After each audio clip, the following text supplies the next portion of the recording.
2-minute and 2-second long video right here. When you open a book, you can be anybody, and you can be different nationality and different sex and have a different age. And so it's like a magic portal to another world. It's a window into another world. So I still feel that way.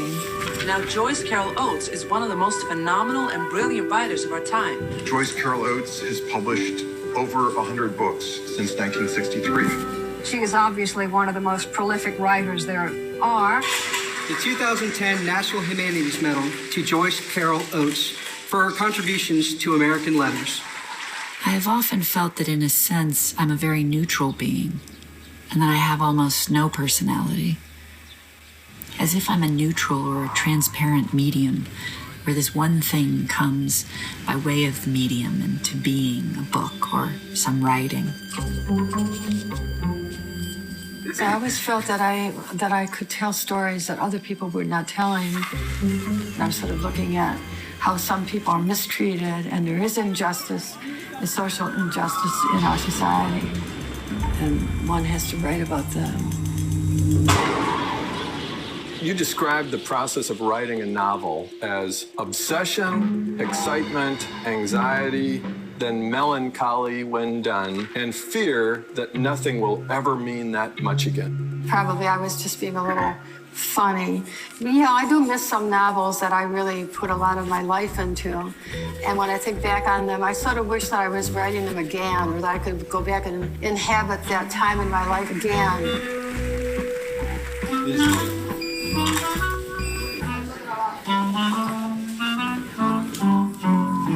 The use of language is all we have to pit against death and silence.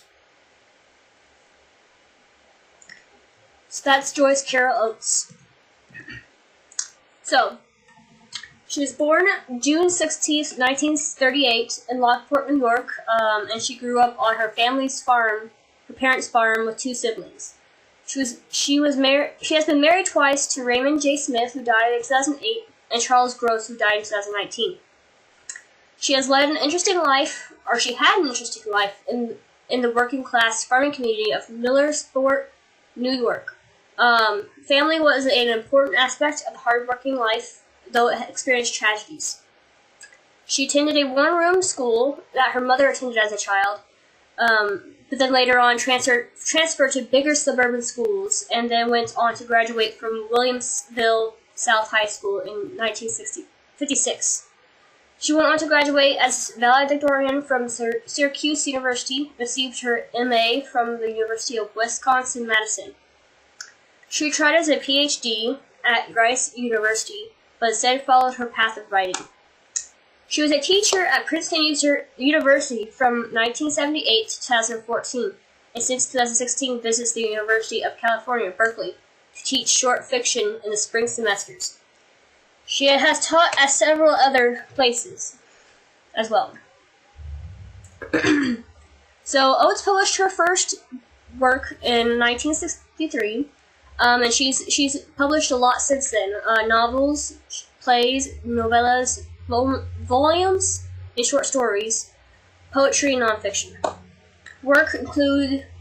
works include Black Water, 1992, What I Lived For, 1994, and Blonde, which is about Marilyn Monroe, in 2000, The Wheel of Love, 1970, and Lovely Dark Deep Stories, in 2014, all of which are finalists for the Pulitzer Prize.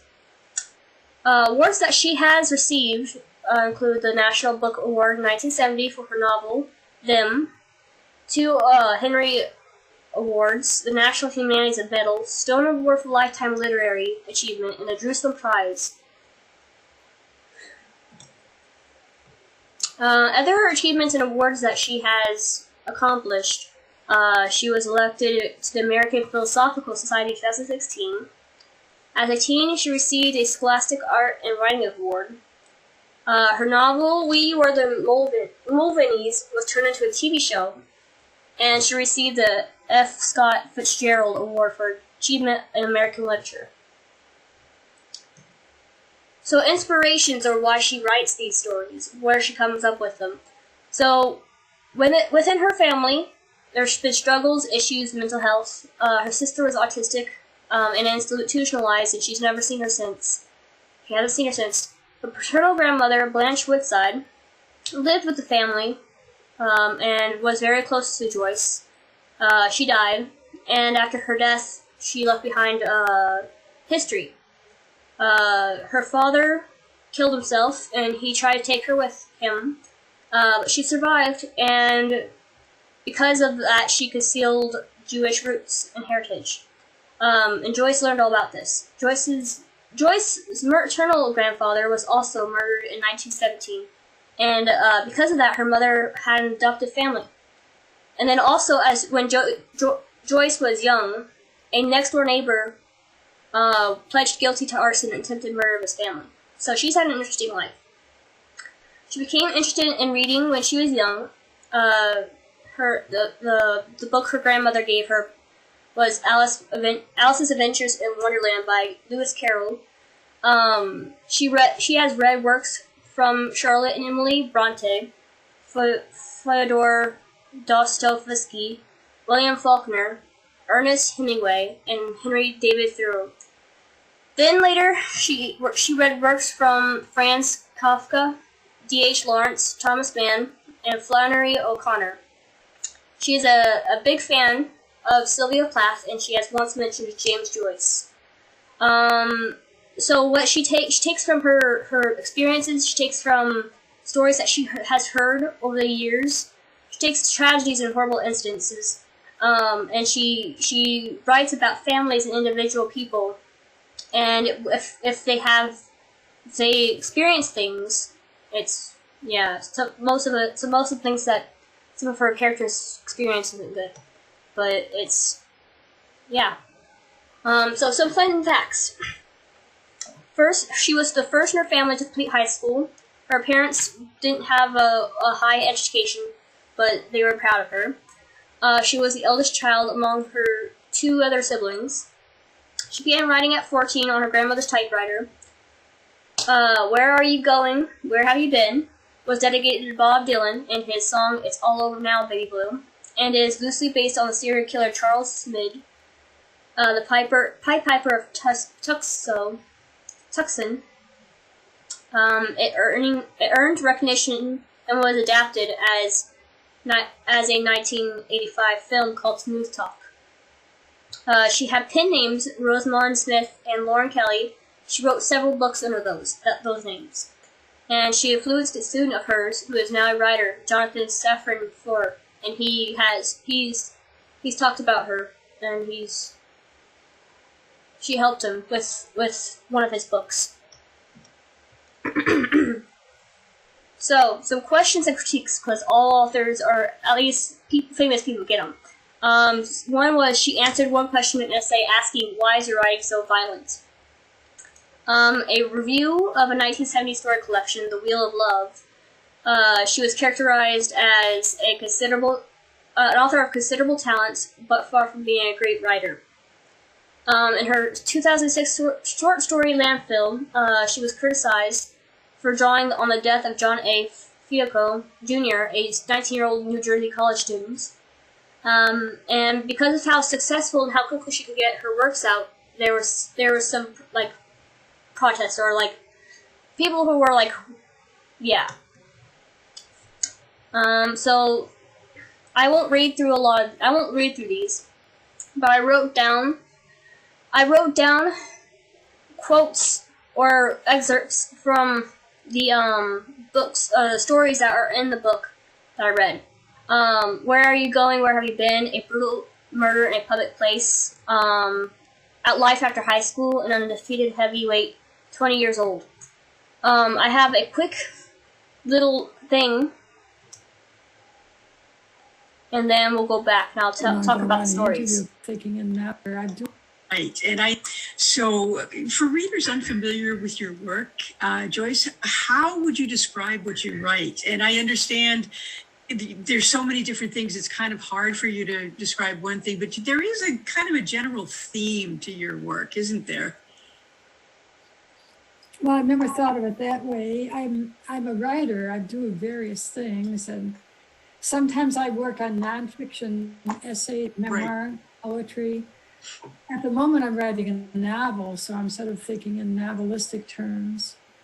But I don't know that there would be a predominant theme in my writing. Maybe somebody would point that out, but I'm not really thinking of that.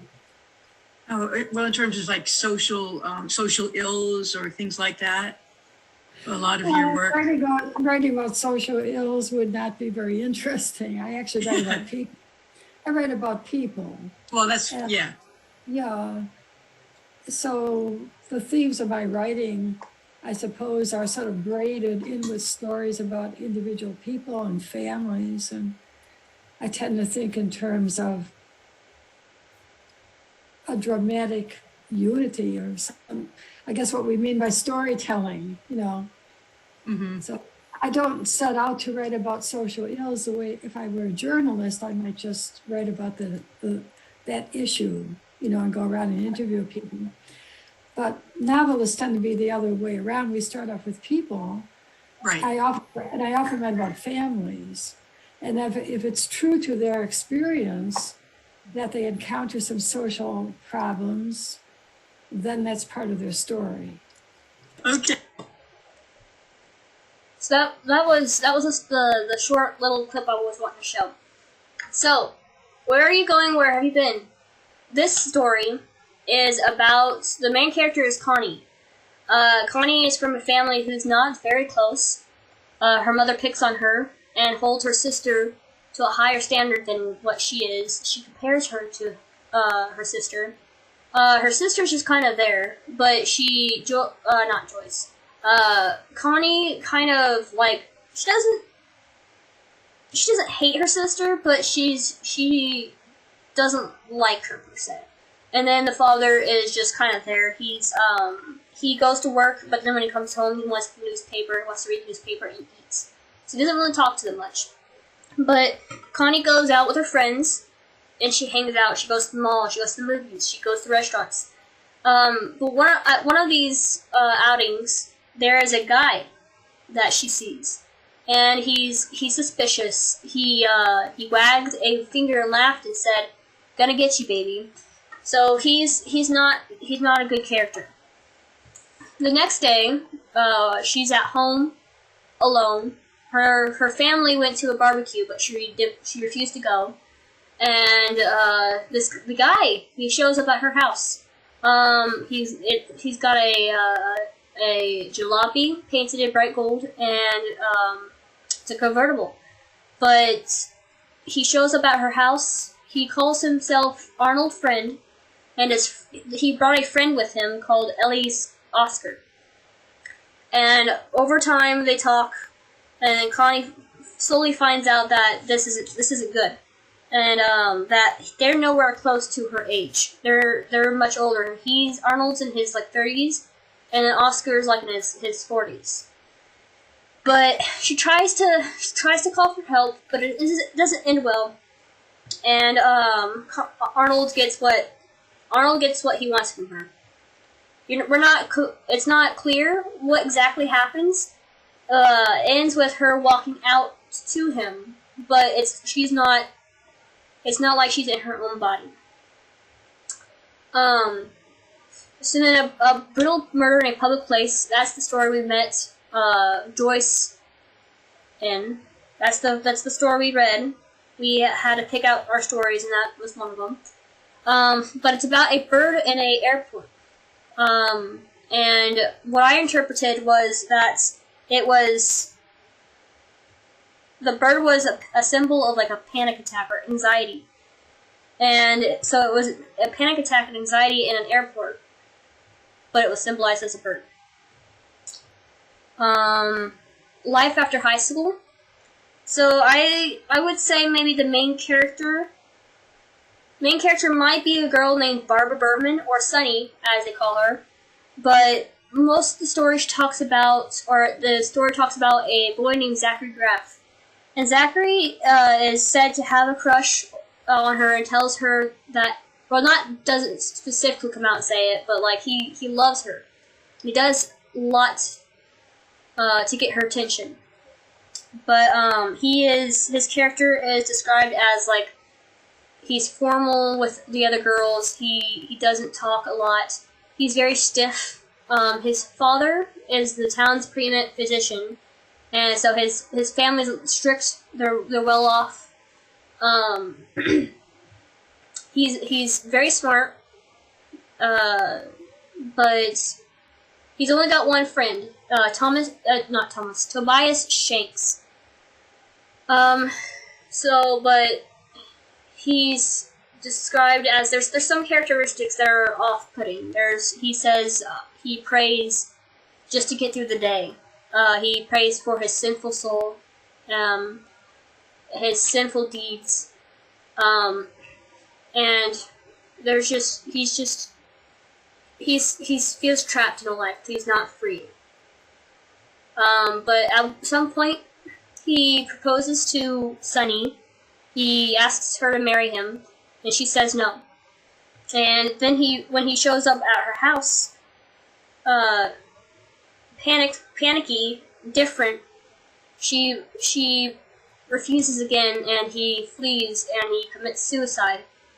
And the rest of the story is about like Sunny coming to terms or like getting over the grief of what happened. She blames herself for it, and then she meets up with Tobias Shanks later on. They talk about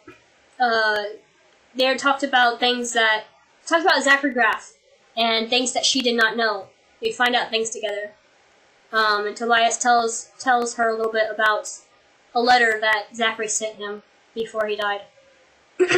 But it's a suicide story. And then An Undefeated Heavyweight, 20 years old. It's a poem.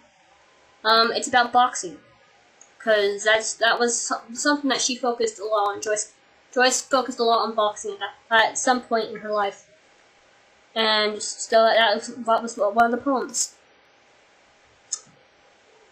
So literary works. These are some of her mini stories. You got The Gravedigger's Daughter, which is about her grandmother and her story, her father, and the suicide, and then because it is bitter, and because it is my heart, she wrote that. We Are the Mulvanneys. Blonde, which again is about Marilyn Monroe, and like just a fictional story about her life. One that I found pretty cool, Wild Nights, stories about the last days of Poe, Dickinson, Twain, James, and Hemingway. And that one's just like a bunch of fictional stories about the end of the lives of famous American authors or creators. So yeah, there's the stories that I've read. There's a book, and then yeah. So, personal thoughts. So we were introduced to Joyce through a brutal murder in a public place.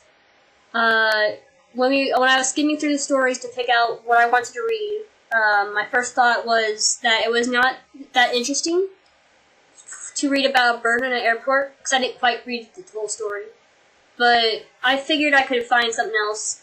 But then reading through the story, when I made the comparison with it to Welty's A Warm Path, it was very interesting, and I had the interpretation that it was a panic attack anxiety in an airport, symbolizes a trapped bird. I picked this author because I was interested in the interpretation. I wanted to see what other things she has created. I searched on Google, and some other works of hers popped up online. One of them was Zombie. That one looked interesting. But there was just some that I was like, okay. And then I looked up videos, I looked up interviews, and she was just learning about her life was very interesting. And I feel like I kind of can relate with some of the ways, like her style, maybe about like taking experiences from life, which I guess so many other authors do. But like it was very interesting. I liked the way she incorporates so many things. But anyway, that's the end of my presentation, and this is my works cited.